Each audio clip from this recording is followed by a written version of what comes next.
Sa bulubunduking bahagi ng bayan ng Rizal sa probinsya ng Nueva Ecija ay may isang tagong kuweba na pinaninirahan ng isang matandang ermitanyo. Siya ay si Tatay Cardo, na kahit matanda na ay makisig pa rin at ni hindi man lang umuugod-ugod ang pangangatawan.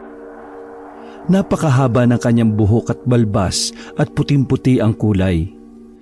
Ang kutis naman niya ay matingkad na kayumanggi. May lahi siyang aswang na gabunan, kaya ganoon ang kanyang itsura. Nagbuhat pa siya sa Antique at dito napadpad sa Nueva Ecija na nagtatago sa mga tao. Minsan, nang lumabas bandang tanghaling tapat si Tatay Cardo mula sa kuweba para sana maganap ng mga tuyong sanga para gawing panggatong sa kalapit na gubat-gubatan, sa di kalayuan ay may namataan siyang nakahandusay na binata sa damuhan. Nilapitan ito ni Tatay Cardo. Aba, bakit may nakahandusay na tao rito? Anong ginagawa nito rito? Hindi man lang natakot at nangahas na pumarito sa gubat na mag-isa.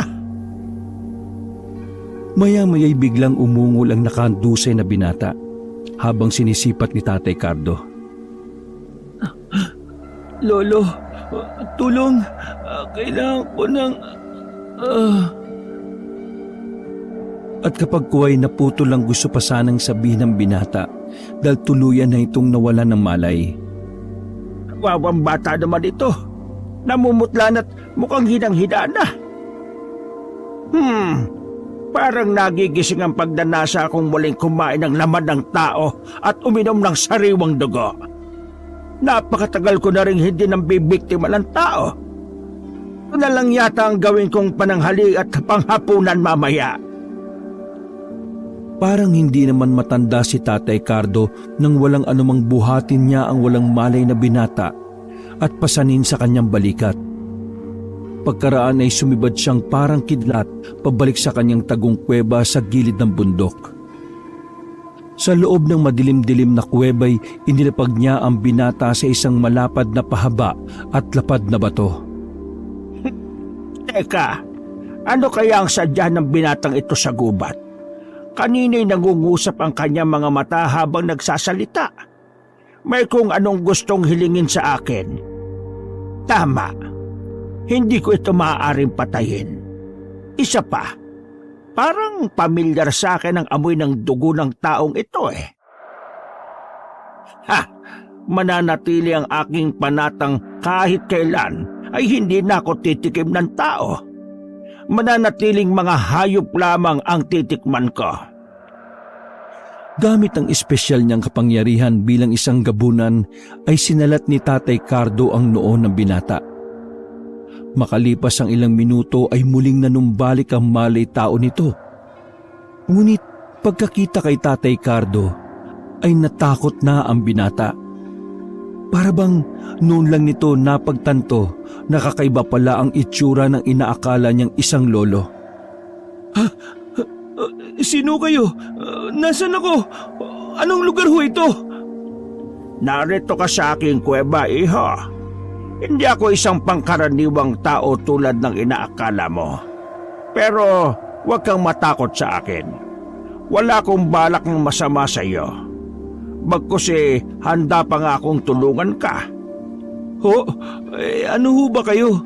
Isa ho ba kayong engkanto? Lamang lupa? Alien? Hindi. Hindi ako isang engkanto o lumang lupa o alien. Mabuti pa huwag mo nang alamin at baka matakot ka lang sa akin. Baka kasi ang sadya mo iho at mag-isa kang napadpad sa gubat sa labas. Hindi mo ba alam na delikadong tao sa gubat na ito? Alam ko kung mapanganib ang gubat na ito. Pero kasi kailangan kong makahanap ng halamang gamot para ho sa mga magulang kong may malubhang sakit eh. Ayaw ko silang mawala sa akin. Dahil mahal na mahal ko po sila eh. Kahit rino ako may sakit. Naubos to yung kabuhayan namin sa pagpapatingin sa mga albularyo sa barangay namin. Nakakadismaya ho dahil mga mukhang pera na ho sila eh. At ginagatasan na lang ho kaming mga mahihirap na walang sapat na kakayahan na makapanggamot sa mga ospital. Pati ho mga formula ng mga halamang gamot nila'y mahal. At ayaw ko ho nilang ituro kung paano maghalo-halo. Kaya napilitan ho akong magsariling sikap sa paghahanap ng formula. Ay, ganun ba iho? Napakaswapang at napakasasama naman pala ng mga albularyong yan. Mabutit na lamang ko ang sitwasyon mo at sitwasyon sa baryo ninyo sa kamay ng mga albularyong yan. Hayaan mo iho at tutulungan kitang pagbayari ng mga albularyong yan. Sa papanong paraan ninyo sila pagbabayarin, Lo? Mahirap din ho silang kantiin dahil may kapit din ho sila sa barangay official sa amin. Madalas ho nagsasabuatan sila para makontrol kami mga mahihirap Tawagin mo na nga lang pala akong Tatay Cardo, iho. Kung tungkol sa paraang gagawin ko, huwag mo nang alalahanin yon. Katulad ng sinabi ko sa iyo, isa kong hindi pangkaraniwang tao. Ako ang bahala sa masasamang mga albularyo sa baryo ninyo. Oh? Ano ho ba talaga kayo? Pwede ko ho bang malaman, Tatay Cardo? Alam mo ba kung bakit mapanganib sa lugar na ito ng gubat-gubatan? Walang taong nakakakita sa akin ang nananatiling buhay. Kaya walang nakakaalam tungkol sa akin at ang tagong kuwebang ito. Anong ibig niyong sabihin? Mamamatay ang sinumang taong makakita sa inyo? Bakit ho ako? Bakit buhay pa ho ako? Buhay ka pa dahil gusto kitang tulungan. Lalo na ngayon, nalaman ko ang sitwasyon mo at ang inyong baryo. Ngayon hahayaan kitang mabuhay. Ngunit sa 3 kondisyon. Ano hong kondisyon? Una, huwag kang matatakot sa akin. Ikalawa, walang dapat makaalam ng tungkol sa akin liban sa iyo. At ang ikatlo, sa oras na ipaalam mo sa iba ang tungkol sa akin, papatayin kita 10 ng buo mong angkan sa karumal-dumal na paraan. At siya nga pala, isa akong gabunan. Gabunan? Hindi ho ba kayo nagbibiro? Mukha ba ako nagbibiro? O baka gusto mong ipakita ko sa iyong totoo kong anyo? Naku, huwag na ho. Kaya ho pala, purong puti ang inyong buhok at balbas. At kaya ho pala, ganyan ang kutis nyo. Pero, paano ako makakalabas dito? Kailangan ko na ho makauwi sa amin Tatay Cardo. Baka kung napaano na yung mga magulang ko. Ano nga palang pangalan mo, iho? Abdon ho. Abdon ho ang pangalan ko. Pwede ba akong sumama sa inyo, Abdon? Gusto ko lang malaman kung ano ang sakit ng mga magulang mo.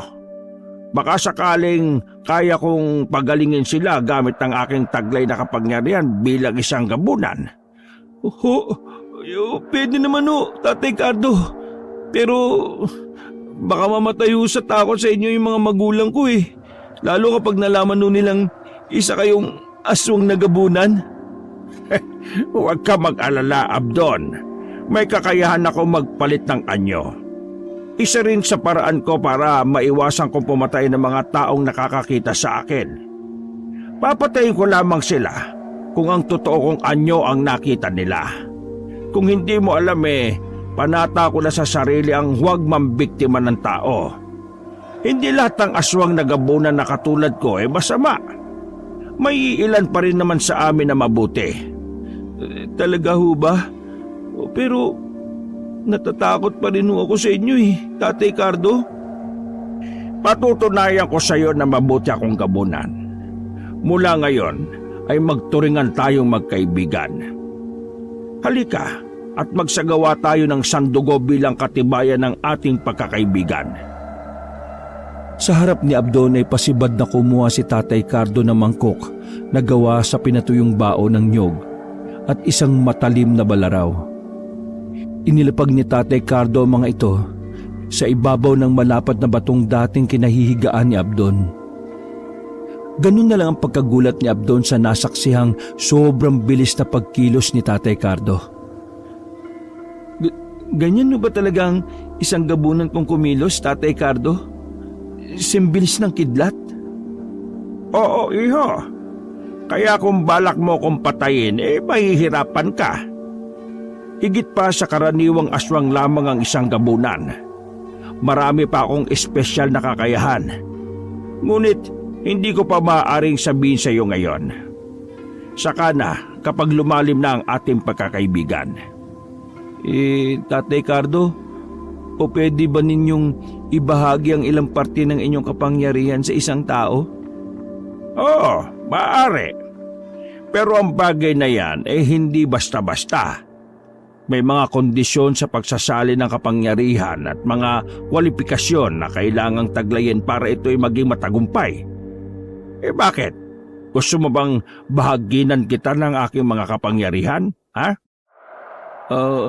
Kung pwede lang ho sana eh. Sawa na ho kasi akong inaapi-api lang kaming mahihirap na mga taong nakakataas sa amin.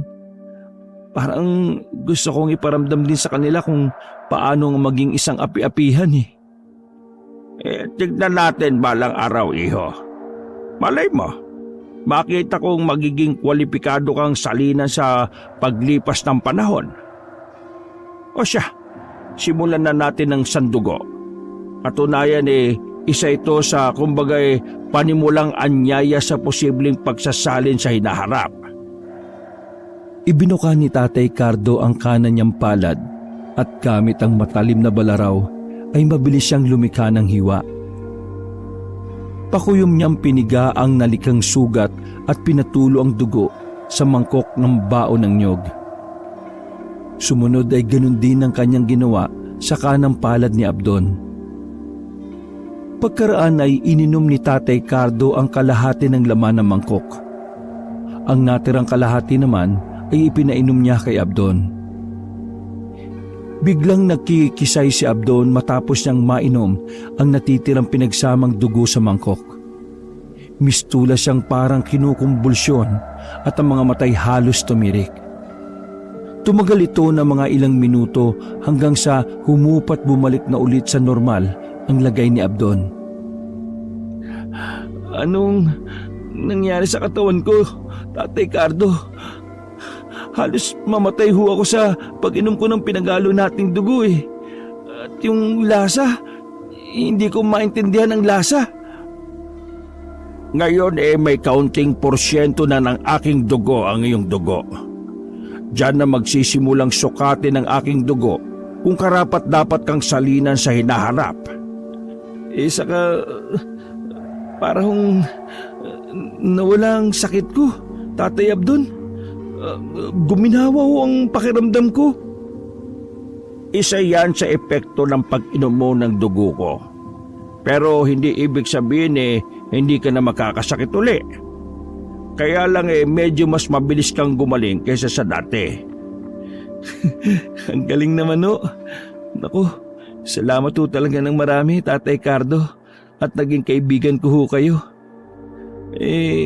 Siya nga ho pala. Tara na ho sa amin. Paniguradong gutom na rin ho ang mga magulang ko. Ako lang ho ang inaasahan nila sa bahay eh. Hindi pa ho sila nagtatanghalian. At ganun na nga ang nangyari. Nagpalit ng anyo si Tatay Cardo bago siya sumama kay Abdon. Naging itim ang puting buhok at balbas. Umurong at umiksi rin ang mga ito. Pumusyaw rin ang kulay ng kanyang balat at medyo bumata ang kanyang itsura. Gamit ang anyay kapangyarihan ay simbilis ng kidlat silang naglaho ni Abdon at agad nakarating sa dampang bahay ni na Abdon sa malapit sa bukirin. Lumitaw sila sa bandang hindi mapapansin ng mga magulang ni Abdon. Ngunit isang hindi inaasahang tagpo ang nadatnan nila. Naroon sa loob ng dampa ni na Abdon ang ilang albularyo. May kung ano mga halamang gamot ang inilalapat nila sa may sakit na mga magulang ni Abdon. Narito na naman ho pala yung mga pesteng albularyo, Tatay Cardo. Wala na akong tiwala sa kanila eh. Shh! Sandali, Abdon. Huwag ka muna maingay. Hindi muna nila tayo pwedeng makita. Pagganahin ko muna yung kapangyarihan kong hindi makita ng mga tao. Pati ikaw pansamantalang hindi rin muna nila makikita. Magmasid muna tayo at makinig. Nasaan na ba yung walang silbi niyong anak? Bakit niya kayo iniwan ng walang tumitingin sa inyo? Wala na nga kayong gamot Hindi pa pala kayo ipinaghanda ng pananghalian. Kung hindi pa kami dumating para maningil baka paglalamayan na kayo bukas. Ayan ha. Nilapatan namin kayo ng formula ng halamang gamot para sa sakit ninyo. Heto ba ang isang boteng pampahid ninyo sa tuwing sinusumpong kayo? 2, 3 na pala. At makakulangin. Hindi yan libre ha. Ililista kong utang na naman ninyo na babayaran nyo sa susunod na katapusan ng buwan. Kapag nagpatuloy na hindi kayo nakakabayad kada buwan, ay mapipilitan kaming ilitin ang bukid na sinasaka ng anak ninyo. Entiendes? Sa akin naman, gwapo naman at maganda ang katawan ng anak ninyo. Mukhang dax pa. Pwede na sa akin na siya ang ibayad ninyo. Solve na ako kahit matikman ko lang siya ng minsan. At kapag talagang na-enjoy ko siya, promise, next time na need ang serbisyo ko, libre na always. Maawa naman kayo sa amin. Alam niyo naman na kayo lang ang maaasahan namin. Wala kaming kakayahang magpadoktor sa bayan. Saka walang-wala rin kami. Saka huwag niyong sasalingin ang anak ko. Hindi ako makakapayag. Baka pwedeng saka na kami magbayad kapag nakabawi na kami at makaluwag-luwag. Ang tanong kailan pa kayo makakabawi? At talagang nangangarap pa kayong aasenso balang araw? Nako Imelda, sa panahon ngayon, ang mahirap ay lalong humihirap. Bakit mo? Kasi nandito kaming nakakaangat at tuntungan lang kayo ng mga paa namin. Ang sama naman ng tabas ng dila mo. Sa bagay, ano ba namang aasahang lalabas sa bulok na dila kundi puro kabulukan? Balang araw, yang dila mo rin na magpapahamak sa'yo. Abahoy, islaw lantang kalabaw. Kung makasagot kay parang may sapat ka pang lakas para labanan kami Baka isang tadyak ko lang sa'yo magpantay na ang mga paa mo. Ano, maghahamon ka? Tama na kayo. Sige na, gawin nyo na ang mga maibigan ninyo kung hindi kayo takot sa karma. At hinihiling ko na sana, huwag mabaliktad ang sitwasyon natin balang araw. Pero kahit mabaliktad, hindi ko pa rin gagawin ang tulad ng ginagawa nyo sa amin. Dahil may takot kami sa Diyos. Ay nako, Imelda, huwag mo nga mabanggit-banggit ang Diyos dito. Isaksak mo sa kokote mo na walang Diyos. Dahil kung meron, bakit ang sama na kalagay ninyo ngayon? Nasaan siya? Bakit hindi niya kayo tinutulungan na Ber? Tang mag-asawa talaga na ito. Ay naka, pigilan niyo ako at gustong-gusto ko na talagang ingod-god ng mga pagmamukha nila sa tae ng kalabaw. Sa puntong yon, hindi na nakapagpigil si Abdon. Tatangkay na sana niyang sugurin ng 3 albularyo nang mawala ng invisibility na pinaggana sa kanya ni Tatay Cardo. Ngunit mabilis si Tatay Cardo. Inunahan niya si Abdon. Sing bilis ng kidlat niyang dinala ang 3 albularyo sa isang bahagi ng gubat na maraming mababagsik na bubuyog. Sinalat niya ang pugad ng mga bubuyog at pasibad na iniwan ang mga albularyo roon. Ang kawawang 3 albularyo ay walang nagawa kundi magsisisigaw ng saklolo habang kumakaripas ng takbo. Dinumog sila ng galit na mga bubuyog. Ay Diyos ko, sana tayo? Bakit bigla tayo napadpad dito? Bakit ang daming bubuyog? Nanang ko pa! Ay naku, aray ko! Oh my gosh! Gadaming bees! Ang flashlight ko! I cannot! Oh! Ay, Nako, may sa engkanto yata ang pamilya nila Islao. Tingnan nyo, bigla na lang tayong napadpad dito. Aray ko, lang yung bubuyog na mga ito Aray, nako magsitakbo na tayo. Samantala, pabalik sa dampa sina Abdon. Abdon anak, nariyan ka na pala. Mabutit dumating ka na. Ang mga pesteng albularyo, pumarito na naman sila habang wala ka. Sinamantala na naman nila kami anak. Kailangan na natin gumawa ng paraan anak. Kung kailangan natin gumamit ng dahas, siguro'y panahon na. Sumusobra na ang mga albularyong yon. Masama silang ehemplo sa iba. Kaya pati yung ibang albularyo gumagaya na rin sa kanila. Hayaan nyo inay, itay. Ako ang bahala sa mga yon. May isa po akong kaibigan makakatulong ko para may pagiganti ko kayo. Habang nagsasalita si Abdon, ay lumitaw muli si Tatay Cardo sa bandang likuran niya. Hindi yun napansin ni na Imelda at Islao. Naramdaman ni Abdon ang presensya ni Tatay Cardo kaya napabaling siya rito. Heto na pala siya inay, tay, ang kaibigan ko. Siya po si Tatay Cardo. Tatay Cardo, sila po mga magulang ko, si Nanay Imelda at si Tatay Islao. Magandang hapon. Kayo pala mga magulang ni Abdon. Kaluguran kong makilala kayo. Cardo, ikaw ba talaga yan? Kilala mo siya, Islao? Islao? Kaya pala pamilyar sa akin ang amoy ng dugo ng iyong anak. Ikaw pala ang kanyang ama. Ikaw na pala yan. Dati no kayo magkakilala ni Itay, Tatay Cardo? Paano nangyari yun? Mahabang kwento anak. Imelda, kung isasalaysay namin sa inyo, baka magulat rin kayo.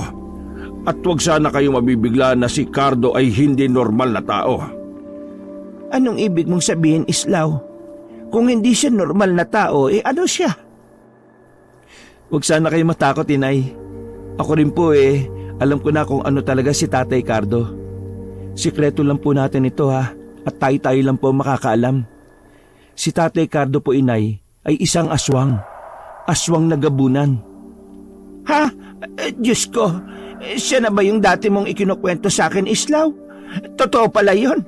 Akala ko gawa-gawa mo lang. Paano kayo nagkakilala ng anak ko, Cardo? At saan ka ngayon nagtatago? Mabutit hindi ka natuksong lapangin si Abdon. Nakita ko siyang nakahandusay sa labas ng tagukong kuweba sa gilid ng bundok. Islao, dinala ko siya sa kuweba ko. Totoong muntik ko na siyang pagbalakang biktimahin. Ngunit naamoy ko sa kanya ang amoy ng iyong dugo. Kaya bigla kong naalala ang panatang ipinanata ko sa harapan mo noon na hindi na ako ulit kailanman titikim ng laman at dugo ng tao bilang pasasalamat sa pagliligtas mo sa akin noon. At heto, siya palang anak mo. Tulad mo'y nagsagawa rin kami ng sandugo bilang katibayan ng aming pagkakaibigan. Natikman ko rin ang kanyang dugo, ngunit hindi nagising ang aking pagkagabunan sa dahilang sagrado ang sandugo. Ikinalulungkot ko palang ipaalam sa iyo, Cardo, na ang dugo mo sa akin ay nawala ang talab. At ang nakita kong dahilan ay dahil sa kung ano-anong halamang gamot ang ineksperimento sa amin ng mga albularyong yon. Huli na nang mapagtanto ko na kaya pala kay dali ko ng kapitan ng sakit. Idagdag pang tumanda na rin ako. Peste nga talagang may tuturing ang mga albularyo rito sa baryo ninyo, Islao. Hindi dahil sa banta sila sa akin bilang isang aswang, kundi dahil sa hindi magandang paraan nila ng pag-i-eksperimento ng mga gamot sa mga tao. Buti na lang at nalaman ko. Mula ngayon si Abdon ang aasahan kong maaaring salina ng aking mga kakayahan bilang gabunan sa hinaharap. Poprotektahan ko siya laban sa mga mapagsamantalang mga albularyo rito sa inyong baryo. Tama ba ang narinig ko, Islao? Si Abdon sasalinan ng mga kakayahan ni Cardo. Ibig sabihin magiging isa ring aswang na gabunan ng anak natin? Aba, hindi yata maganda yon. Naiintindihan kita, Imelda, kung bakit ayaw mong masalinan ng dugong gabunan si Abdon. Ngunit nakipagsandugo na siya kay Cardo. Huwag ka mag-alala. Mabuting gabunan si Cardo at naisasalin din yon sa pamamagitan ng dugo. Isa pa hindi basta-basta ang pagsasaling magaganap. May mga kwalipikasyong kailangan pang makita ng dugo ni Cardo sa anak natin. Panahon na lang ang makapagsasabi kung karapat dapat siyang salinan o hindi. Ganun ba? Pero bakit kasi kailangan pa ang pagsasalin? Bakit nauubos na ba ang mga gabunan para kailanganin pang magsalin? At sa isang tao pa talaga? Doble kasi ang ilalakas ng naisali na kakayahan ng isang gabunan kung sa tao ito isasalin. Mahalaga ito lalo na kung kailangan talunin ng isang masamang gabunan. Isa pa, matanda na rin si Cardo na pares natin. Sayang ang kanyang kapangyarihan kung hindi ito may sasalin sa iba. Habang nag-uusap pa sina Tatay Cardo at ang kanyang mga magulang, walang ano-ano ay naulinigan ni Tatay Cardo gamit ang matalas niyang pandinig ang paparating na pulutong ng mga tao sa munting dampa ni na Abdon. Teka, naririnig kong may paparating na grupo ng mga tao at papunta na sila rito sa inyong dampa. Hindi nila ako pwedeng makita. Ngunit dito lang ako sa paligid. Humanda kayo. Naririnig ko ang tinig ng 3 albularyong nandito kanina. Sila ang nag-udyok sa mga tao na puntahan kayo. Teka, pakikinggan ko muna ang kanilang sinasabi. Nag-concentrate si Tatay Cardo para klarong marinig ang usapan, kahit malayo na hindi naman abot ng dinig ni na Abdon at ng kanyang mga magulang. May sa engkanto ang pamilyang yon, mga kababaryo. Dapat natin silang hulihin at ikulong bago pa sila makapambiktima ng ibang inosente. Tingnan niyo ang sinapit namin. Gusto ba ninyong maranasan ang sinapit namin? Tama, Kapitan. Pero ninyo yon, sa isang iglap, mula sa kanilang dampa, ay bigla na lang kaming napatpad sa gubat at sa tapat pa mismo ng pugat ng mga bababagsik na mga bubuyog. Sinong normal na mga tao makakagawa nun sa amin? May sakampo ng dilimang pamilyang yon ni na Islao. Kunwari pang may takot daw sa Diyos mga yon. Yung pala, mga kampo ng demonyo. Hulihin sila at pagbayarin sa nangyari sa precious kong Feslock. Ang mahal pa naman magpa-facial. Tapos, ang Feslock ko, binukbok lang ng mga bubuyog. O tara na mga kabarangay, magdala na rin kayo ng kahit na anong panlaban sa kanila kung sakaling mapalaban tayo. Maging alerto rin kayo. Matapos marinig ni Tatay Cardo ang mga usapan, ay binilinan na kagad niya sina Abdon ng mga dapat gawin bago pa man dumating ang pulutong ng mga tao. Mali ako na iniligtas ko pa ang 3 albularyong yung kanina. Dapat pala ikinulong ko na lang sila sa kuweba ko. Humanda kayo. Libasin na ninyo ang ilang mahalaga ninyong gamit na madadala ninyo. Pansamantalang sa kuweba ko muna kayo tumuloy. Delikado kayo kung haharapin pa ninyo sila. Malamang na walang makikinig sa inyo at ang 3 albularyong yun ang mas papanigan nila. Diyos ko po, paano kami ni Islao? Wala na kaming sapat na lakas para maglakad pa ng malayo. Oo nga pala. Nakalimutan ko kayong pagalingin pansamantala. Ngunit wala na tayong oras. Parating na sila. Sige na, magmadali na tayo. At sa di kalayuan ay naririnig na nga ni na Abdon, Islao at Dolores ang paparating ng mga tao. Tatay Cardo, anong nang gagawin natin? Hindi mo ba kami kayang i-teleport sa kuweba ninyo? Anong teleport? Yung dadalhin ko kayong lahat ng bensyanan? Hindi ko kaya yon. Ang mabuti pa, Abdon, ganito na lang. Relax lang kayo rito at ako na ang bahala. Singbilis ng kidlat na kumilos si Tatay Cardo na ang direksyon ay papunta sa paparating ng mga tao. Ang ginawa ni Tatay Cardo'y iniligaw niya ng landas ang pulutong ng mga tao. Ginaya niya ang kakayahan ng isang tikbalang. Teka, mga kababaryo, hindi ba ninyo napapansin ang napapansin ko? Kanina pa tayo naglalakad papunta kina Kaislaw. Kanina'y malapit na tayo, hindi ba? Oo nga, Kapitan. Bakit pala nandito pa rin tayo? Ba't dumaan na tayo rito kanina? Oo nga no. Parang nagpapabalik-balik na lang tayo, Kapitan. Ano kaya ang ibig sabihin nito? Ano ba yan? Hindi kayo natitikbalang na tayo? Papahapon na rin kasi. Lagpas na ng 3:00. Diyos mio. Mga kababaryo, malamang natikbalang silang tatlo kanina. Mukhang wala kinalaman sila Kaislaw sa nangyari sa kanila. Mukhang isang tikbalang ang nasagi nila kaya pinaglalaroan tayo ngayon. Maaari nga. Tandaan nyo, malapit sa gubat-gubatan ng lugar natin kaya posibleng may mga tikbalang na naninirahan sa mga puno rito. Ugaliin nyo kasing magtabi-tabi para hindi kayo makasagi. Hindi na ho tayo tutuloy, Kapitan. Kawawa naman ang sinapit namin kung hindi mabibigyan ng hustisya. Pero base sa nararanasan natin ngayon, maliwanag na walang kinalaman dito ang pamilya ni Kaislaw. Hindi sila may sa engkanto. Kayo mismo ang nakasagi sa tikbala kaya pinaglaruan kayo. Kami rin ba kailangan madamay sa bagay na kayo lang din naman ang dahilan? Kaya hindi na tayo tutuloy. Mga kababaryo, tara na! Pagsimbalik na tayo! Nagsialisan na nga ang mga tao na ikinutuwa ni Tatay Cardo na nagmamasid na nakakubli sa isang malapad na puno ng sampalok. Binalikan nila sina Abdon. Ligtas na kayo, Abdon. Walang pag-uubog na magaganap. Iniligaw ko sila at inakala nilang pinaglalaroan lang sila ng tikbalang.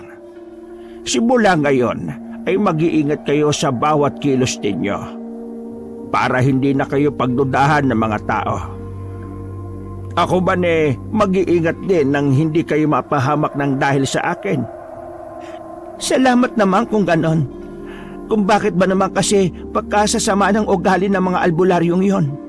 Kung may kapangyarihan lang ako, parurusahan ko talaga sila. Sa totoo lang ayaw ko nang makita pa sila kahit na kailan. Para kasing matutuyo ang dugo ko sa tuwing paparito sila. Ako man, Imelda, ayaw ko na talaga silang makita pa. Kumukulo talaga ang dugo ko sa tuwing nariyan sila Katakot-takot na pagpipigil ang ginagawa ko pagkat baka lalo pang ikasama ng puso kong humihina na rin. Wala namang imik si Tatay Cardo matapos marinig ang mga hinaing ni Islaw at Imelda. Maging si Abdon ay wala ring imik. Inoobserbahan kasi nila ang reaksyon ni Tatay Cardo at binabasa niya kung ano ang maaring nasa isip nito. Pinagaling pansamantala ni Tatay Cardo ang mga karamdaman ni Islaw at Imelda gamit ang kakayahan niyang magpagaling. Makaraan ay kinausap niya si Abdon tungkol sa mga nalalaman niya sa mga halamang gamot na sariling sikap niyang natutunan. Nang lumatag na ang dilim, ay nagpaalam na si Tatay Cardo kina Abdon. Ngunit hindi sa kuweba niya tumuloy si Tatay Cardo. Sa halip ay pumaroon siya sa kaloob-looban ng baryo habang nagpapalit ng anyo tungo sa pagiging isang nakakatakot na gabunan. Humanda kayo mga albularyo. Kayo na nagpapahirap sa mga kaibigan ko. Ipapalasap ko sa inyo ang sarili niyong kasamaan. Unang pinuntahan ni Tatay Cardo ang lalaking albularyo. Nakita niya itong nakikipag-inuman sa isang kubo kasama ang ilang kalalakihan. Nag-isip si Tatay Cardo ng paraan kung papaano niya masusunggaban ang albularyo. Nagpalit-anyo siya at naging kamukha niya ang asawa ng albularyo na kanina lang ay naglapag ng kanilang mapupulutan. Sa wakas ay tila tinawag ng kalikasan ng lalaking albularyo. Humiwalay ito sa mga kasama para saan umihi saglit malapit sa isang puno kung saan nagkukubli si Tatay Cardo. Lelang, anong ginagawa mo riyan? Inakit ni Tatay Cardo na anyong si Lelang ang lalaking albularyo.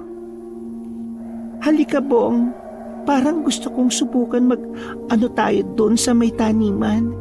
Mukhang masarap yun At sumunod naman ang walang kamalay-malay na albularyong si Bong. Ngunit doon nasing bilis ng kidlat na tinangay ni Tatay Cardo ang albularyo habang mahigpit niyang binusalan ang bibig nito gamit ang malapad niyang palad. Dinala niya ito sa kaniyang kuweba at doon walang awa at galit na galit niyang pinagluray-luray ang katawan nito. Ang sumunod na hinanap at pinuntahan ni Tatay Cardo ay ang babaeng albularyo na may matabil at matalas na dila. Hindi nalalayo ang bahay nito sa lalaking albularyo. Kasalukuyang itong naglalaba kahit gabi gamit ang washing machine. Nandun siya sa labas sa gilid ng kanilang bahay kung saan din naroroon ang kanilang poso. Saktong mag-isa lang ito roon. Ay nako naman, walang yung pamilyang yon. Ang hirap pala maglaba na maraming sugat gawa ng tusok ng lintik ng mga boboyog. Matalsikan lang ng bula pagkahapdi-hapdi na. Pwes, bukas na bukas din ay gagantihan ko sila. Maghahanda ako mamaya ng langis na pampahid na nakakasunog ng balat. Humanda ka, Islaw. Humanda ka, Imelda. Humanda ka... Ngunit hindi na naituloy ng babaeng albularyo ang pangalan ni Abdon nang tangin siya ni Tatay Cardo at dinala rin sa kanyang kuweba. Nakita ng babae ang gutay-gutay at dugo ang katawan ng lalaking albularyo nang bitawan siya ni Tatay Cardo. Nang makita rin ito ang nakakatakot na anyong gabunan ni Tatay Cardo, ay umalingaw-ngaw sa loob ng kuweba ang tili nito. Aswang! Aswang! Tulong! May aswang! Dahil sa nakaririnding ingay nito'y hindi na nakatiis si Tatay Cardo. Mabilis niyang sinunggaban ng babae sa leeg. Iniangat sa ere at walang sabi-sabing dinukot niya ang dila nito mula sa nakanganga nitong maluwag ng bibig sa malakas na binaltak. Kasamang lumabas sa bibig ng babae ang mga bituka nito kasunod ang pagbulwak na masaganang dugo. Hindi pa nakontento si Tatay Cardo. Malakas pa niyang ibinalibag ang wala ng buhay na katawan ng babae. Tumama ito sa parting batong haligi ng kuweba at nagkalasog-lasog. Nama si kaibigang Islaw. Ang dila rin ng babaeng ito ang magpapahamak sa kanya. Ngayon wala nang matalim na dilang manghahamak sa mga kaibigan ko. At ang huling hinanap ni Tatay Cardo ay ang bading na albularyo. Katulad ng lalaking albularyo, bandang una ay nakita niya rin ito na nakikipag-inuman. Ngunit mga bagets ang kainuman nito at kaharutan. Nang umihipan samantala ang isang gwapong bagets, ay ginamitan ito ni Tatay Cardo ng pampawala ng malay tao, sa kanya kinopya ang itsura nito. Hindi naman nahirapan si Tatay Cardo dahil sinundan pala ng bading na albularyo ang umihing gwapong bagets na balak sanang pagsamantalahan. Wala itong kamalay-malay na aswang na pala ang kanyang kaharap. Mabilis ulit na tinangay ni Tatay Cardo ang bading na albularyo at dinala muli sa kanyang kuweba. Hoy, saan mo ko dinala? Bakit ang dilim? Aba, mukhang game ka ha? Ngunit pagkaharap ng bading na albularyo sa inaakala niyang bagets ay nanlaki at namilog ang mga mata nito. Oh my gosh! Isweng! Saklaw-law! Isweng ha! Tulungan me! Tulungan me! Ngunit sa minalas-malas ay walang sino mang makakarinig sa malakas na tili ng bading na albularyo. Liblib ang lugar ng kuweba. Idagdag pang medyo kulob ito. Ang kaawa-awang bading ay walang tigil na pinaggutay-gutay ni Tatay Cardo ang katawan gamit ang kanyang matatalas na mga kuko.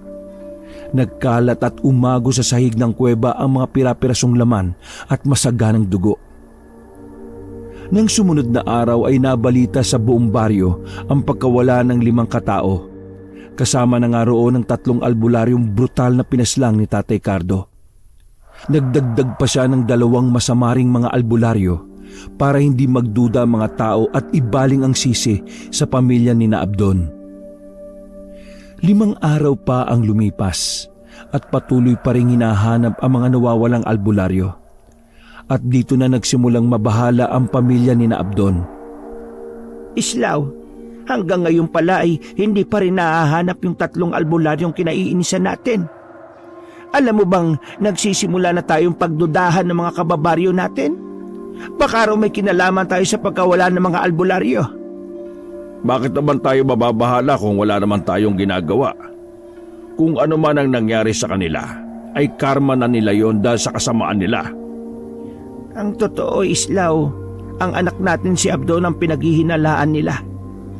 Saka, teka pala Islaw, hindi kaya may kinalaman dito ang kaibigan ninyo ng anak mo? Yung gabunan ba yon? Lihim na nakikinig si Abdon sa usapan ng kanyang mga magulang. Nang maisingit ng kanyang ina ang tungkol kay Tatay Cardo, ay dali-dali siyang lumabas ng kanilang bahay para puntahan si Tatay Cardo. Lingid sa kaalaman ni Abdon ay may isa palang binatang patagong nagmamanman sa kanya. Maingat itong sumunod sa walang kamalay-malay na si Abdon hanggang sa makarating siya sa tagong kuweba ni Tatay Cardo. Nagtago ang binata sa mga palumpo ng mga halaman nang pumasok si Abdon sa isang lihim na lagusan sa gilid ng paanan ng bundok. Samantala, sa loob ng kuweba, Oh, Abdon, bakit napasugod ka sa kuweba ko? Meron bang hindi magandang nangyari sa mga magulang mo? may kinalaman ka ba, Tatay Cardo, sa pagkawala ng mga albularyo sa baryo namin? Ano ang ginawa mo sa kanila? Oo, Abdon. Pinatay ko sila bilang ganti sa kanilang kasamaan. Ipinakita ni Tatay Cardo kay Abdon ang mga bakas ng dugo sa sahig ng kuweba. Makikita rin ang ilang buto ng tao at naroon din ang 5 bungo ng kanyang mga biktima. Nang mamasdan ng mga ito ni Abdon, ay halos masok siya at panginigan ng mga kalamnan sa labis na pagkasindak. Hindi ako likas na masamang gabunan, Abdon.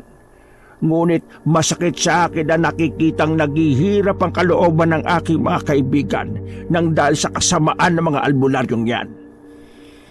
Nang marinig ko ang mga hinaing ng mga magulang mo nang dahil sa kanila'y nalipos ako ng matinding galit, kaya nagawa ko silang pagbayarin sa kanilang masasamang ginagawa.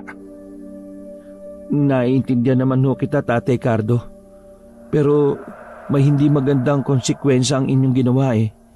Alam niyo ho bang ako ang pinaghihinalaan ng mga tao sa amin na may kinalaman sa pagkawala ng 5 albularyo? Mainito ako ngayon sa kanilang mapagmasid na mga mata.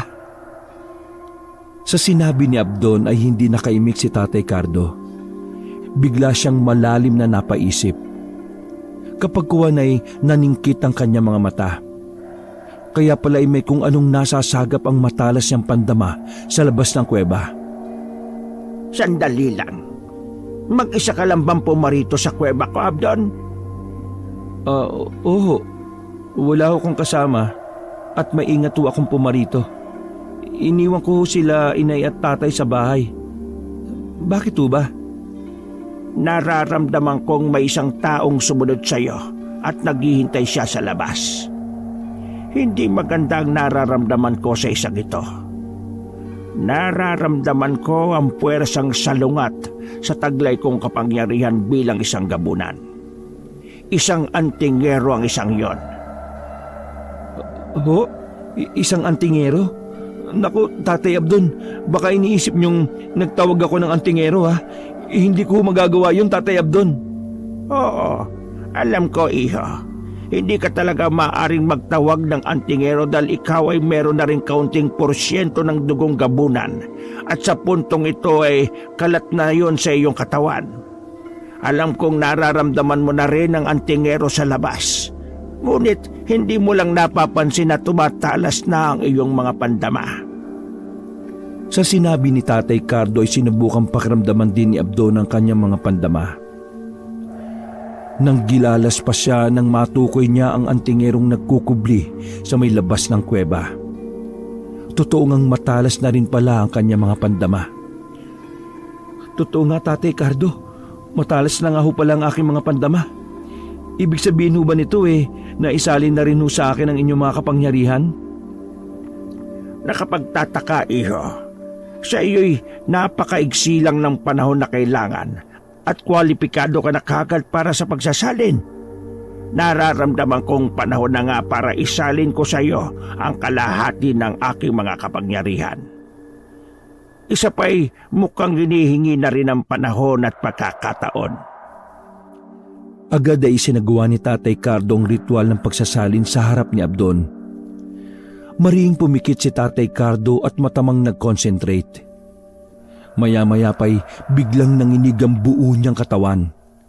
Ang anyo niya ay nagpabalik-balik ng palit sa anyong tao at anyong gabunan, na parabang naglalaban ang kanyang dalawang katauhan. Mga ilang minuto rin itong naganap at nang huminto'y biglang may isinuka si Tatay Cardo na sinalo niya ng kanyang palad.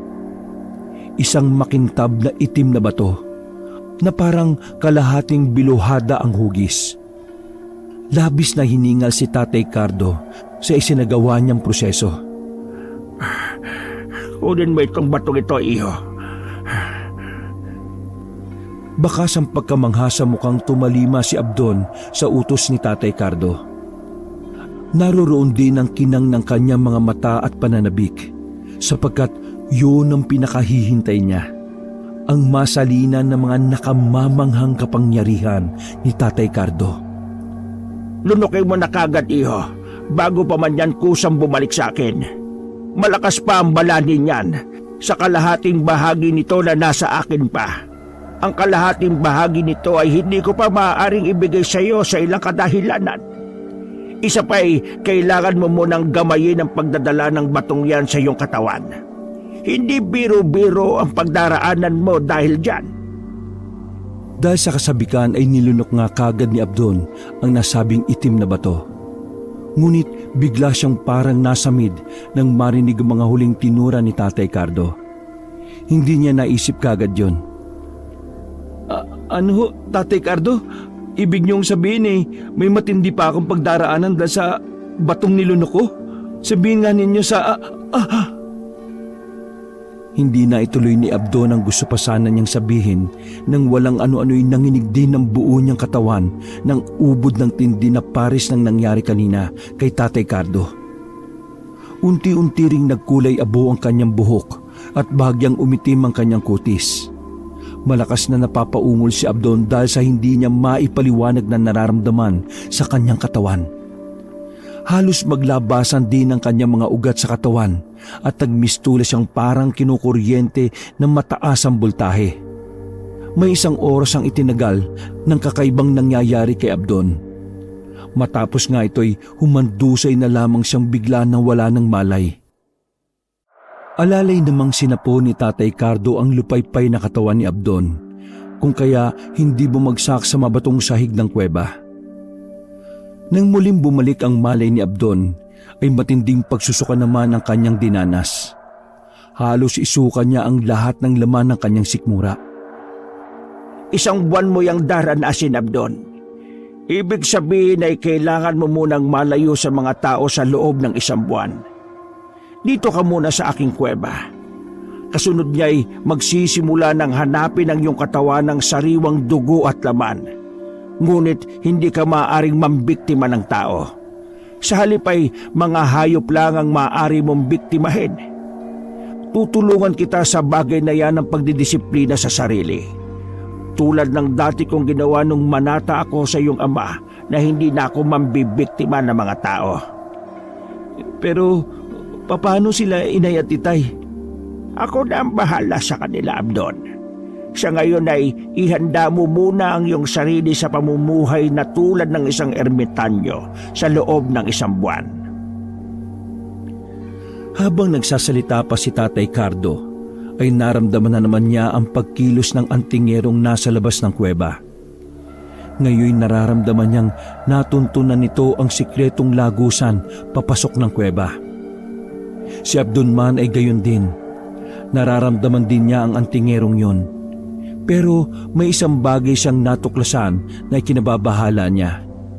Pamilyar sa kanya ang amoy ng antingerong yon. Dito ka muna, Abdon. Nakapasok na ang pangahas na antingero dito sa kuweba. Kailangan natin maging alerto pagkat ang mga antingero ay may taglay na mga pangontra sa mga aswang na tulad ko. At tulad mo na rin. Pero sandali ho, Tatay Cardo. Parang pamilyar ho kasi sa akin ang amoy ng sino mang yun na nakapasok sa kuweba. Palagi ko kilala ko siya. Sigurado ka ba, iho? Kung gano'n ikaw muna ang kailangan niyang makaharap. Magmamasid muna ako't hindi mo na magpapakita. Ngunit kapag nakikita kong nanganganib ka, ay saka ko aatake. At ikaw naman tumakas palabas ng kuweba. Sige na. Ganun nga ang nangyari. Si Abdon ang humarap sa antingerong ingat na pumasok sa looban ng kuweba. Kahit madilim-dilim ang paligid, ay malinaw namang nakikita ni Abdon ang lalaking antingero dahil nga sa tumalas ang kanyang mga pandama. Agad niya itong nakilala. Ang kababata't matalik niyang kaibigan ay nagbalik na pala sa kanilang baryo. Dahil sa bugso ng kagalakan ay tinangka ni Abdon na masayang salubungin ng matalik na kaibigan. Deo, tama! Ikaw nga, Deo! Nakabalik ka na pala sa baryo natin! Ngunit biglang natigilan sa paglapit si Abdon nang maramdaman niyang may nakakapasong bagay na unti-unting sumusuot sa kanyang katawan. Napatras siya ng dahil dito. Kaya pala'y kumukulo ang langis na daladala ng antingerong si Deo.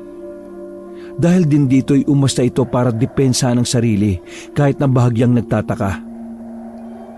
Abdon, ikaw ba yan? Ako nga, Deo. Ang matalik mong kaibigan at kababata.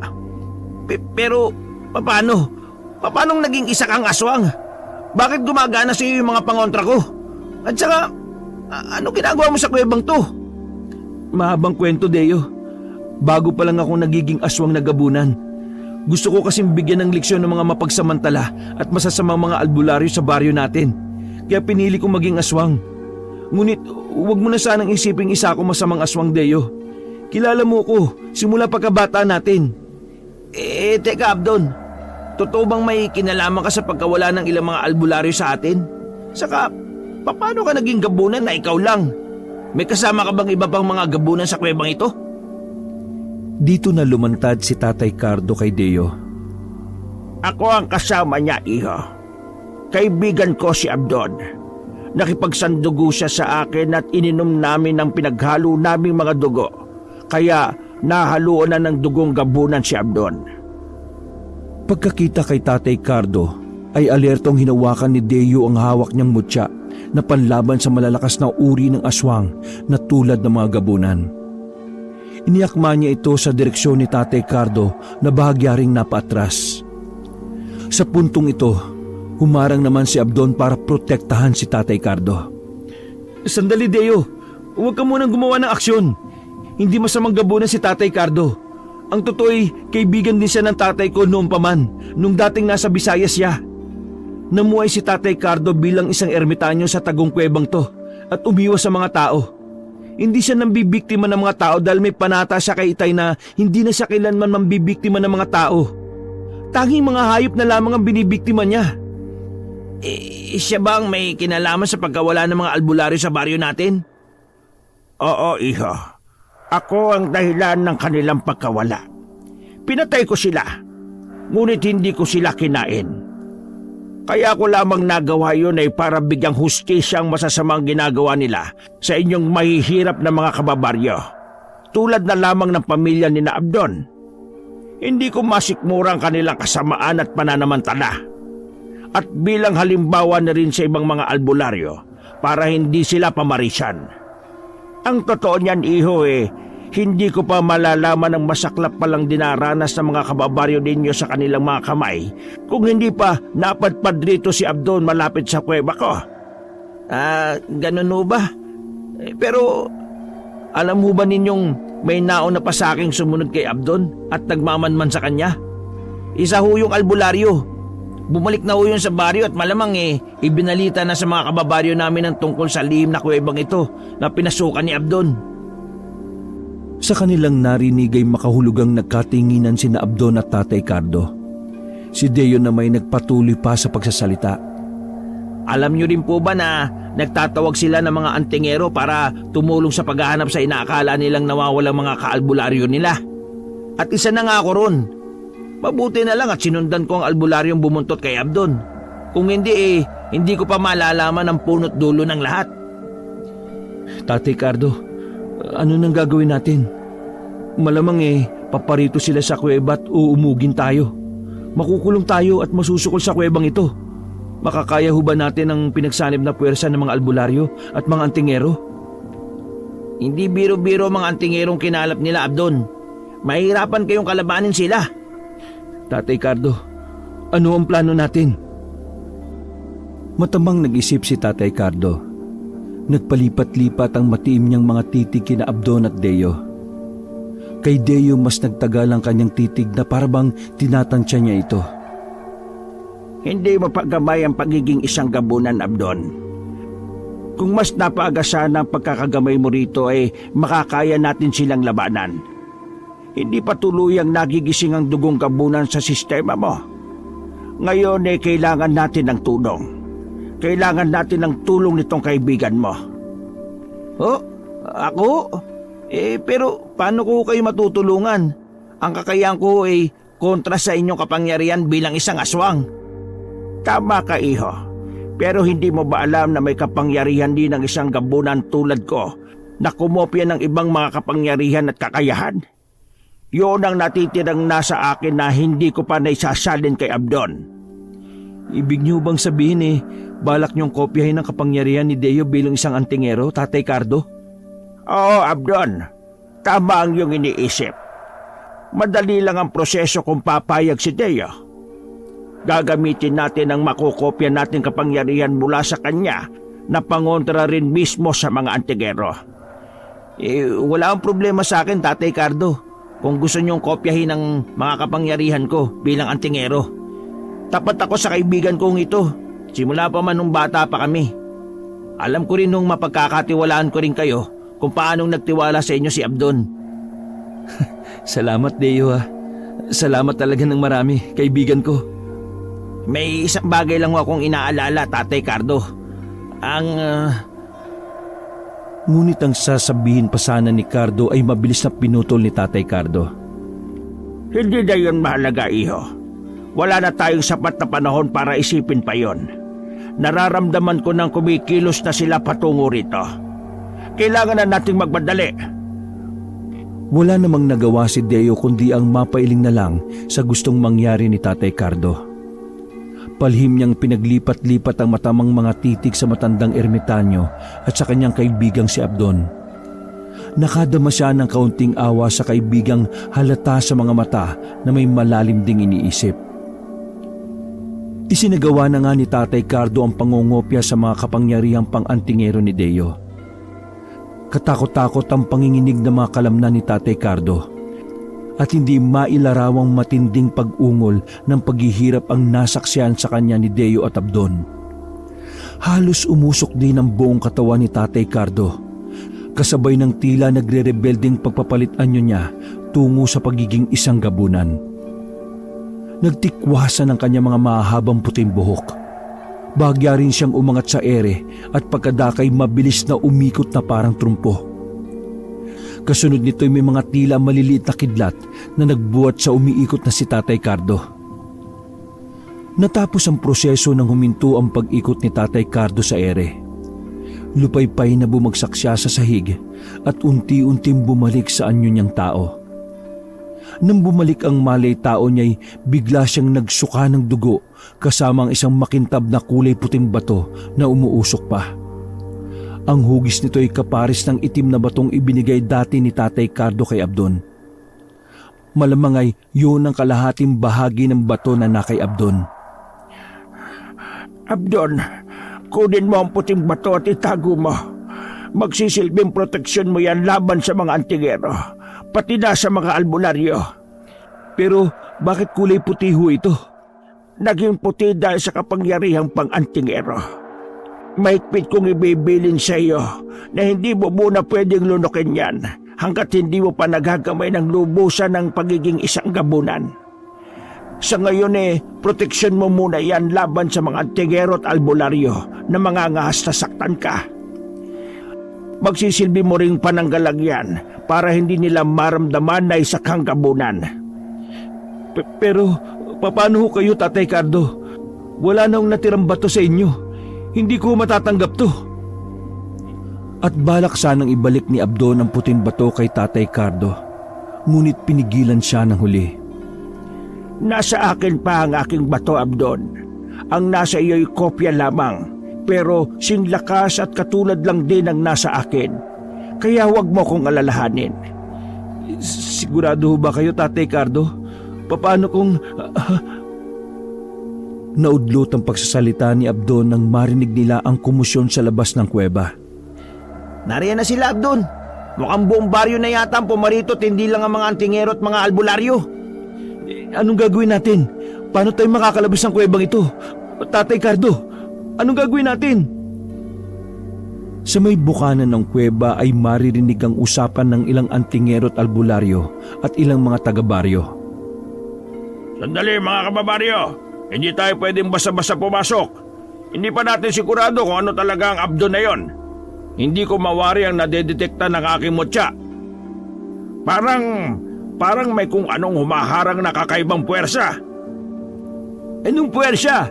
Baka naman peke ang taglay mong mutya. Sayang lang ang ibinayad namin sa inyo kung ganon. Anong peke? Peke ang mga mutya namin? Sa totoo lang ay may kakaibang puwersa talagang nanggagaling sa loob.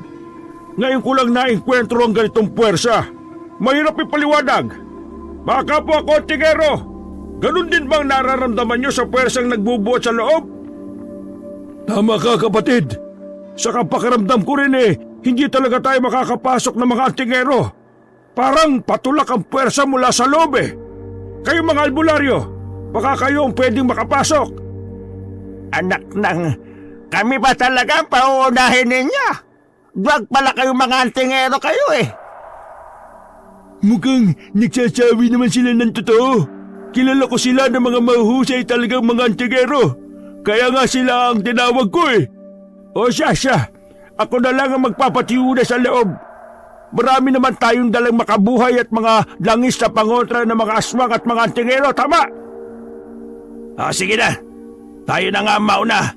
Total, hindi rin naman kumukulo ang mga langis natin Tara nang hanapin ang damuhong Abdon na yon. Malaman ko lang na may kinalaman talaga siya sa pagkawala ni Nabong at ng iba pa nating mga kaalbularyo mananugot siya sa akin. Nagpatiunang ang pumasok ang dalawang albularyo na hawak-hawak ng mahigpit ang mga dala nilang nakabotelyang mga pangontrang langis at hinugis na pulseras na mga baging na makabuhay. Nagsindi rin sila ng sulo na pang-ilaw sa madilim-dilim na looban ng kuweba. Abdon! Abdon! Alam namin nariyan ka sa loob! Nakita ka ng isa namin kasamahan na pumasok dito! Harapin mo kami at magpaliwanag ka! Malaman ko lang na ikaw ang nasa likod ng pagkawala ni na Paring Bong! Mananagot ka sa akin! Sige, huwag kang lumabas dyan! Tingnan natin kung hindi ka matusta kapag sinunog namin ang kuwebang ito! Shh! Huwag ka maingay! Nakikita mo ba nakikita ko? May dalawang taong papalabas ng kuweba! Sa wakas, lumabas din ang Abdon na yan! Mga kasama! Kumanda na kayong huliin si Abdon! Pero teka, isa sa mga antingero inarkilan natin ang kasama ni Abdon. Tama, si Deo nga kasama niya. Nauna na pala tayo ni Deo. Malamang siya ang dahilan sa pwersang nararamdaman kanina ng ibang antingero. Mga kasama, huliin na ninyo si Abdon! Siguraduhin ninyong matalian siya ng maigpit! Nang tatangkay na sanang sunggaban ng mga tao si Abdon, ay humarang si Deo. Sandali mga kababaryo! Wala ba kayo napapansin sa mga pangontra ninyo at mga mutya ninyo? Hindi aswang o kung ano man ang kaibigan ko. Kung aswang siya o engkanto o lamang lupa, di sana'y nadetektan na ito ng mga taglay niyong pangontra at mutya. Isa pa nakausap ko na siya. Wala siyang kinalaman sa pagkawala ng ilang kababaryo natin mga albularyo. Sino kung gano'n na may kagagawa ng pagkawala ni na Paring Bong? Siguro'y sina Islaw at Imelda, no? Mga kababaryo, ulihin nyo, tigapo sina Imelda at Islaw! Naroon din pala sa pulutong ang mga magulang ni Abdon. Mabilis silang sinunggaban ng mga tao. Bumuo ng bilog ang mga taga-baryo at pinagtulakan sa gitna sina Islaw at Imelda na halos mangudngod sa maalikabok na lupa. Mga wala kayong awa! Wala kami kinalaman sa pagkawala ni Nabong at iba pang mga albularyo. Sa tanda naming ito na halos uugod-ugod na, Sa palagay nyo magagawa pa namin ang bagay na ibinibintang nyo sa amin? Oo, galit kami sa mga nawawalang albularyo na yan dahil sa pagsasamantalan nila sa kahirapan namin. Pero kahit kailan, hindi namin inisip na pagtangkaan sila ng masama. Huwag na kayong magkaila pa mga tanda. Sa inyo lang naman nagsimula ang mga kababalagang nangyari sa kanila nang putaktayin sila ng mga bubuyog. At nung minsang uumugin sana namin kayo, pero para kaming natikba lang. Pagkatapos noon bigla na lang silang nangawala ng sabay-sabay. Kaya hindi nyo kami masisisi na ang pamilya ninyo ang pagsuspecha namin. Malas kayo sa aming baryo! Tama! Tama! Malas nga ang pamilya niyo sa ating baryo! Kaya dapat na silang mabura sa ating baryo ng matahimik na tayo! Dalhin nyo rito si Abdon at sunugin sila ng buhay! Galit na sumunod naman ng mga tao. Pinagtulungan nilang gapusin ang nagpupumiglas na sina Abdon, Islaw at Imelda. Si Deo naman ay walang magawa para ipagtanggol sila. Habang nagaganap ang komosyon, ay may biglang napasigaw. Asawa ko! Ang asawa ko dinagit ng aswang! Nagulantang ang lahat ng pagbaling nila'y siya namang may kung anong inihagi sa kanilang harapan galing pa sa pinakaloob ng kuweba. Ang gutay-gutay at duguan ng katawan ng nadagit na asawa ng sumisigaw na babae. Asawa ko! Hindi! Hindi pa man nakakahuma ang mga tao sa pagkabigla sa nakita nila, ay bigla namang may mabilis na dumagit sa albularyong nagpapasimuno ng kaguluhan. Pagkaraan, mula sa pinakaloob ulit ng kuweba ay narinig nila ang katakot-takot na palahaw at mga sigaw ng nadagit na albularyo ring yon. Ilang saglit pa'y lumantad na si Tatay Cardo na nasa kanyang anyong gabunan. Bit-bit niya ang gutay-gutay at duguan na ring katawan ng pasimunong albularyo. Dahil dito'y natakot ang mga tao. Isang gabunan pa lang bumibiktima sa mga nawawala nating kabaryo! Nasaan ang mga tingero? Bakit wala kayong ginagawa? Makinig kayong lahat. Ganito ang sinapit ng mga masasamang tao at mapagsamantala sa kanilang naghihirap na mga kapwa. Walang pinipili ang kamay ng hustisya kapag kumilos ito. Maging ang mga aswang na katulad ko ay ginagamit nito upang pagbayarin ng mga mapagmalabis. Pakawalan niyo ang pamilya ni na Islaw sapagkat wala silang kinalaman sa pagkawala ng mga albularyo sa baryo din niya. Ako ang may kagagawa ng lahat. Pinaggutay-gutay ko silang katulad ng isang ito. Ako ang harapin ninyo. Ngunit kung hindi ninyo sila pakakawalan, ay mapipilitan akong ubusin kayong lahat sa baryong ito. Inihagis ulit ni Tatay Cardo sa harap ng pulutong ng mga tao ang bitbit niyang gutay-gutay na katawan ng pasimunong albularyo. Mabilis namang siyang sinugod ng mga tao at kinalagan sina Abdon, Islaw at Imelda. Si Abdon, pagkakalag sa kanya ng ipinangtali sa kanyang matibay na lubid, ay tatangkain sanang agad na takbuhin si Tatay Cardo. Ngunit kaagad siyang pinigilan ni Deo at inakay siya sa isang tabi na malayo sa pulutong ng mga tao. Bakit mo ako pinigilan, Deo? Kailangan ko ipagtanggol si Tatay Cardo. Kailangan kong kumbinsihin ng mga tao na hindi siya masamang aswang kagaya ng iniisip nila. Makinig ka muna sa akin, Abdon. May kinalaman ito kay Tatay Cardo at sa batong puti na ibinigay niya sa iyo. Ano bang meron sa kalahating batong puti? Akin na, ipakita mo sa akin. Inilabas ni Abdon ang batong puti mula sa bulsa ng kanyang puruntong na maong. Dahil sa pagkopya ni Tatay Cardo sa mga kapangyarihan kong pang-angtingero, nagkaroon ng pansamantalang telepathic field sa pagitan namin. Nag-uusap kami sa isip, Abdon. Ang batong ito, ang orihinal na batong kalahati ng itim na bato na nasa loob mo. Kopya o replika lang ang nasa kanya. Ibig sabihin ay mas mahina ang nasa kanya. At ang kapangyarihang naroon ay hihina ng hihina habang ginagamit. Ha? Paano? Ibig sabihin, hindi. Kailangan kong tulungan si Tatay Cardo laban sa mga antingero. Tatangkain sanang pumuslit ni Abdon para puntahan si Tatay Cardo. Ngunit pinigilan siyang muli ni Deo. Hindi pa tapos, Abdon. Ibiniling ka sa akin ni Tatay Cardo tungkol sa kung paanong paggaganayan ng batong puti sa loob mo. Kapag nilunok mo na ito sa hinaharap, magtutulong daw tayo sa atas na maging mga tagapagtanggol ng mga naaapi sa lipunan. Ako lang daw ang may kakayahang pigilan ka. Kapag natukso kang gamitin sa kasamaan, ang ipinamana niyang kapangyarihan sa'yo. At isa pa Hindi na pinatapos ni Abdon si Deo sa sinasabi nito. Pwersahan na siyang pumiglas para puntahan at tingnan kung ano na ang nangyayari kay Tatay Cardo sa kamay ng mga antingero. Si Deo naman ay wala nang nagawa. Ang ginawa na lang niya ay akayan sina Islao at Imelda palayo sa kaguluhang nangyayari. At para na rin hindi nila makita ang sasapitin ni Tatay Cardo.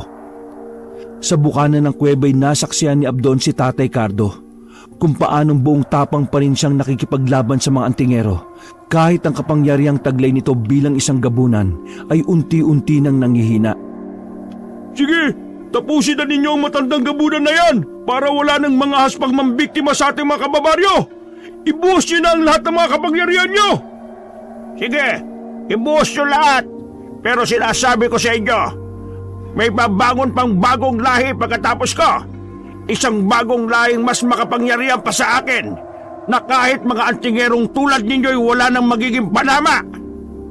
At siya, sila ang magiging tagapagtanggol ng mga naaapi at maglalapat ng hustisya sa mga nasisiil. Wala na, tanda! Huwag ka nang mangarap! Masakit umasa sa walang katiyakan! Paano pag may susunod sa'yo? Buburay ka na nga sa mundo sa oras na ito! Ala, sige mga antingero! Tuldo ka na ninyo ang hiniga ng salot na ito! Pinagsanib puwersa na ng mga antingero ang kapangyarihan ng kanilang mga mutya laban kay Tatay Cardo. Si Abdon naman ay walang magawa. Kahit pilitin niyang sugurin sana para pigilan ng mga antingero, ay para namang may malakas na puwersang biglang pumigil sa kanya. Kaya pala'y puwersa yun ng kalahating batong puti na nasa kanyang bulsa. Ito ang kusang pumipigil sa kanya. Gusto rin sana niyang sumigaw ngunit pati tinig niya ay ayaw lumabas. Mistula siyang nasa isang panaginip. Nakikita niya ang masaklap na mga nangyayari ngunit wala siyang magawa. Sa huli, natuklasan na lamang ni Abdon na may isang nakasisilaw na kidlat na inilabas ang mga nagsanib puwersang mga antingero at mabilis na tumama ito sa tapat mismo ng puso ni Tatay Cardo. Nagkikikisay ang buong katawan ng kaawa-awang si Tatay Cardo na bumubulwak ang masaganang dugo sa kanyang bibig. Habang unti-unting napapaluhod hanggang sa tuluyang malukmok sa lupa. Sa wakas, wala nang salot na gagambala pa sa ating baryo mga kababaryo. Naipagiganti na rin natin ang sinapit ng ating mga kapatid na albularyo. Salamat sa ating mga antingero. Salamat sa inyong lahat! At nagsigawan sa kagaalakan ng mga tao. Pagkatapos nito'y isa-isa na silang nagsialisan sa lugar na yon. Ang tanging naiwan na lamang ay sina Abdon, Deo at ang mag-asawang Islao at Imelda. Sabay-sabay nilang nilapitan ang wala ng buhay na si Tatay Cardo. Tatay Cardo, bakit sa ganito nauwi ang lahat? Hindi ko matanggap, Tatay Cardo! Tatay Cardo! Isa siyang napakabuting gabunan, anak. Isinakripisyo niya ang kanyang buhay para sa atin. Napakabusilak po ng puso niya. Hindi lamang niya kayo iniligtas kundi plinano rin po niya ang para sa kinabukasan niyo. Siniguro ho niyang may susunod pa rin sa kanya na magiging tagapagtanggol ng mga naaapi. Isinakripisyo niya ang kanyang kapangyarihan para ito'y mapahusay pa at magamit ng susunod na lahi. Tahan na, Abdon, anak. Mula ngayon, alam kong ikaw na ang papalit sa papel ng iyong Tatay Cardo. Nagtiwala siya sa iyong hinding-hindi mo siya bibiguin. At salamat din sa iyo, Abdon, at magiging parte ako ng iyong papel. Kaluguran kong maging laging nasa tabi ng matalik kong kaibigan. Ipinapangako ko ring hindi ko bibiguin si Tatay Cardo sa mga inihabili niya sa akin. Sa lahat ng kanyang mga narinig, ay maingat na pinangko ni Abdon ang bangkay ni Tatay Cardo. Buong pagkasabik niya itong niyakap. Pagkaraan nito'y buong lakas na sumigaw si Abdon. Tatay Cardo! Kasabay ng malakas na pagsigaw ni Abdon, ay siya namang unti-unting pagsingaw ng parang usok ng bangkay ni Tatay Cardo hanggang sa tuluyan na itong maglaho. Wakas. Sa bulubunduking bahagi ng bayan ng Rizal sa probinsya